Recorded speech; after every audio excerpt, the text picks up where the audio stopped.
For composition 2, we're going to revisit your photographs and take more visual information from them.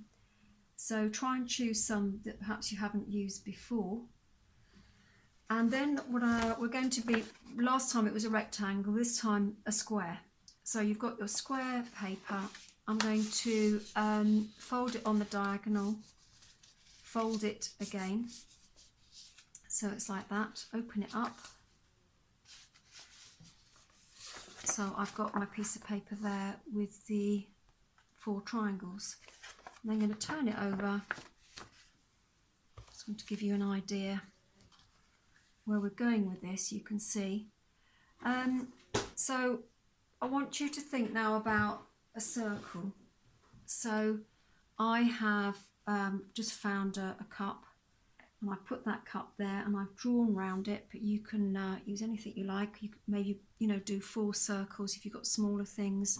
You've got obviously the circle of a glue stick or a smaller mug. Drawn round that, and then you can see here I've referenced some of the photographs I've looked at. That was the piece of string, that's a woven basket, and that was from a checked handkerchief. So I've put in my divisions, my little wedges here, they're like bits of pizza, some pattern from my lines. And then I was trying to make decisions about how I'd do the surrounding areas.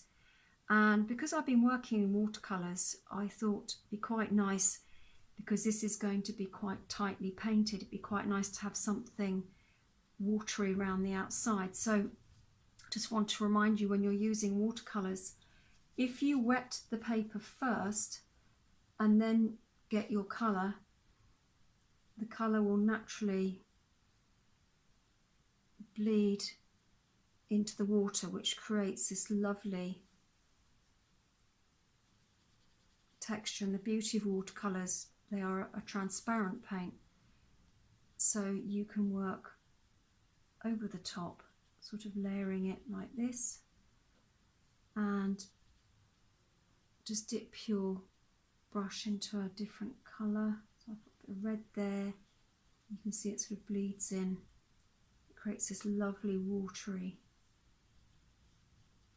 feel there, which I think is quite a nice, always have a bit of tissue just to mop up the excess, so that when you come to paint the, I'm just going to go for some blue here and mix it up so it's quite creamy.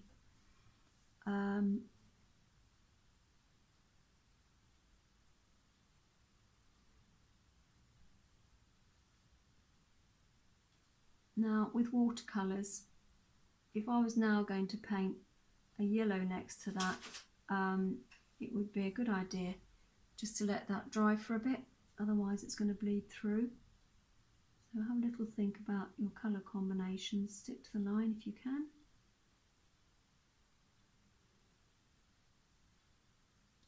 There we go.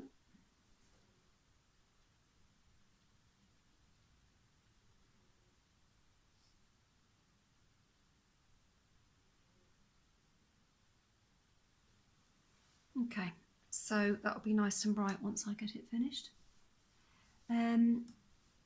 This one here I wanted to show you, it's obviously complete. Same principle, it's been folded into triangles, but here I've done the circle, and I've also repeated half the circles around the outside, and I've used primarily sort of yellows, oranges, blues, greens, sort of acid yellows, and a little bit of grey in there.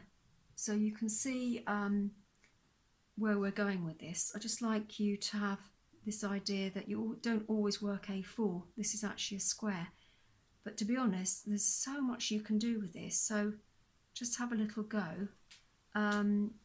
If you're using acrylics, remember you can water them down just like you can watercolour. So have a play and enjoy.